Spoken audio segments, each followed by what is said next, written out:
Dans cette quatrième station, nous allons entrer dans le vif du sujet et parler un petit peu de l'action juridique de la Société des gens de lettres. Contre les redevances qui étaient prélevées sur les droits que l'on enregistrait pour eux, les auteurs bénéficiaient d'une protection juridique très efficace. Bien entendu, contre le piratage, dans cette époque héroïque du roman feuilleton, où les journaux de province pirataient assez rapidement les romans feuilletons qui paraissaient dans la presse nationale, mais aussi contre entre auteurs. Il pouvait y avoir des conflits entre auteurs et la Société des gens de lettres pouvait les régler à sa manière. Ainsi, vous avez ici quelques deux lettres de Colette qui se plaint qu'une certaine Colette Dolosi ne signe que de son prénom certains de ses articles. Bien entendu, ça risque de prêter à confusion. Et la Société des gens de lettres va servir d'intermédiaire et Colette Dolosi acceptera de signer toute sa production de son nom. Une aide juridique aussi qui peut se faire contre la justice, contre l'État. Nous sommes très souvent intervenus en matière de censure. Nous avons toujours défendu la liberté d'expression.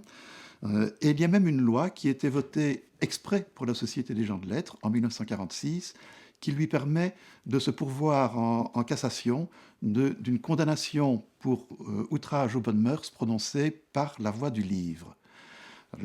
Cette loi, écrite spécialement pour nous, n'a servi qu'une seule fois, en 1949, pour demander la révision du procès des Fleurs du Mal de Baudelaire, que nous avons bien entendu obtenu, mais si on peut désormais publier les Fleurs du Mal, y compris les pièces interdites, sans risquer les foudres théoriques de la censure, c'est grâce à ce procès de 1949.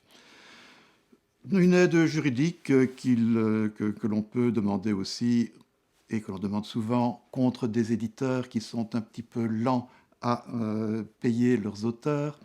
Et ceci, je dirais, depuis très longtemps, puisque Françoise Henry va vous lire une lettre de Ponson du Terrail. Ponson du Terrail, c'est le créateur de Rocambole, un des rois du roman feuilleton sous le Second Empire, et qui se plaint que M. Lespèce du Petit Journal tarde à lui payer ses droits d'auteur. J'avais un peu compté sur M. Lespèce pour achever de compléter mon apport social. Malheureusement, M. Lespèce se moque un peu trop de moi depuis décembre dernier, et c'est à bout de patience que je me décide à vous écrire, pour vous prier de bien vouloir vous charger de mon recouvrement, en prélevant d'abord les 11 francs que je vous dois, et ensuite le taux fixé par la société. Monsieur Léo Lespèce m'a publié au mois de décembre dernier une nouvelle, ayant pour titre « Les fêtes et les croyances de nos pères », de l'étendue de 465 lignes, à 14 sous la ligne. Aucun prix n'a été débattu entre nous, en sorte que la ligne est à 10 centimes, ce qui fait un total de 46 francs 50. Par le temps de timbre qui court, les hommes de lettres qui vivent de leurs plumes ont toujours besoin d'argent. Voilà comment on négociait le prix de la ligne. C'était vraiment au centime près. Et le temps de timbre qui court, on ne comprendrait plus cette expression sans une pétition de la Société des gens de lettres. Pourquoi ? Nous défendons, notre service juridique défend les auteurs, bien entendu, individuellement, mais aussi collectivement. Nous sommes une instance de consultation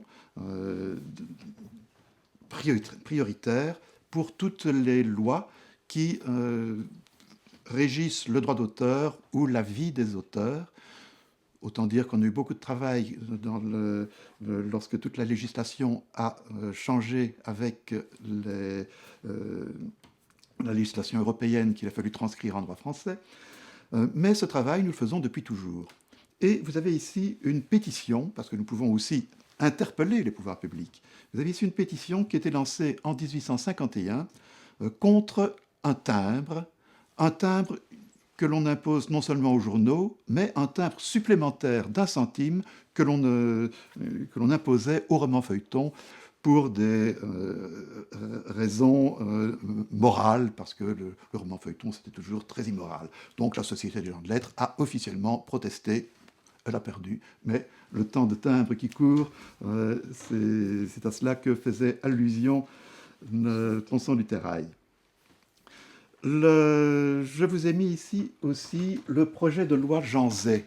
Dans les milieux littéraires, le projet de loi que Jean Zay, en 1936, a proposé pour réguler un petit peu le droit d'auteur est très connu. Aujourd'hui, il n'a malheureusement pas été jusqu'au bout de sa démarche, mais vous voyez qu'il était proposé en calquant le contrat de la Société des gens de lettres, puisque nous proposions des modèles de contrat type qui pouvaient être utilisés par les auteurs auprès de leurs éditeurs, ce que nous faisons toujours.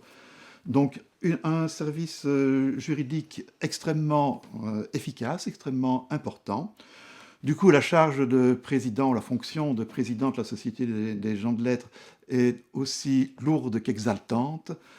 Pour vous donner une idée de ce que ça peut être, voici un petit extrait des mémoires de Camille Marbeau. Camille Marbeau était la première présidente de la Société des gens de lettres. Son pseudonyme Marbeau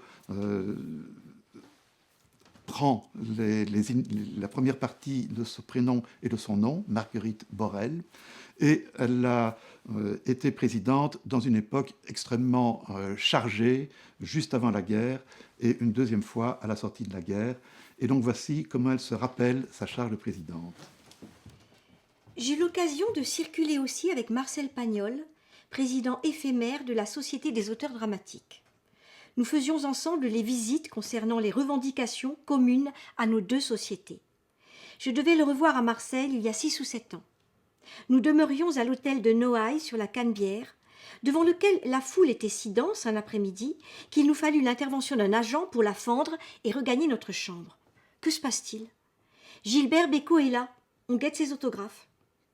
Le même soir, au snack de l'hôtel, Marcel Pagnol, qui dînait avec Gilbert Bécaud, lequel devait jouer Marius, bondit vers moi comme s'il m'avait quitté la veille. « Bonsoir Camille, je vais vous présenter ce jeune homme, il est charmant. » Le milieu littéraire a ceci de bon que l'on se retrouve sur le même pied après des années de séparation, sans question ni phrase.